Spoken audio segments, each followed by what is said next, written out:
Hello everyone, আসসালামু আলাইকুম। আজকে আমি দেখাবো পারফেক্টলি কিভাবে বাসায় দই পাতা যায়।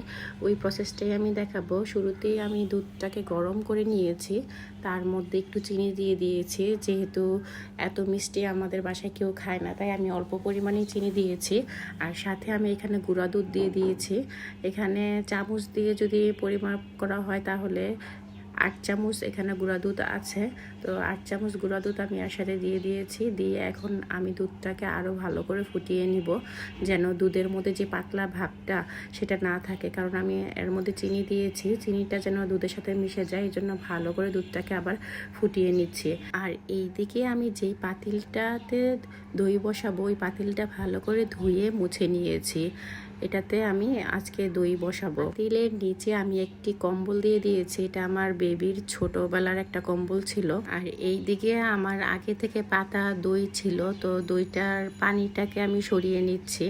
এখন আমি দইয়ের পানিটা সরিয়ে দইটা পুরোটাই আমি দুধের মধ্যে দিয়ে দিয়েছি।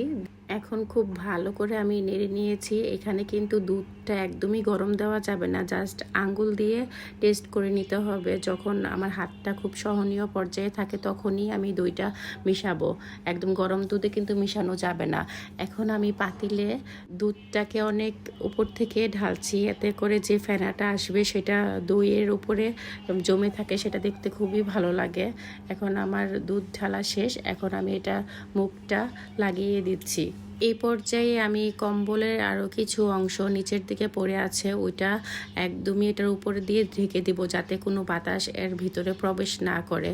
তো ফাইনালি আমার দইটা 8 ঘন্টা পরে আমি এখন দেখব যে কি পর্যায়ে আছে। 8 ঘন্টা পরে আমি চলে আসলাম। তো চলে আসার পরে দেখলাম যে আমি একটা কাপের মধ্যেও বসিয়েছিলাম আমার বেবির জন্য, এটা একদমই বসে গিয়েছে সুন্দরভাবে। দইটা কিন্তু আমি নেড়ে চেড়ে দেখছি যে ঠিকভাবে বসছে কিনা। একদমই কিন্তু পারফেক্টলি বসছে, একদম মানে শক্ত হয়ে বসছে। বাজারে যেরকম শক্ত হয়ে বসে এভাবেই কিন্তু বসেছে, কোনো নরম হয়ে যায় নাই কিন্তু। এখন আমি আমার দইটাকে সার্ভ করব। কেটে দেখাচ্ছি দইটা কেমন ছিল ভিতরে। কাটার পরেও দেখা গিয়েছে কোনো অংশে কিন্তু কোনো পানি জমে ছিল না, একদমই শক্ত ছিল। তো এইভাবে আপনারা বাসায় ট্রাই করে যে কেউ এইভাবে দই বসাতে পারেন।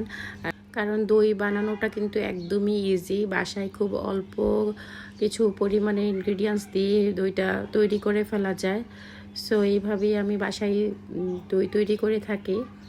So thanks for watching.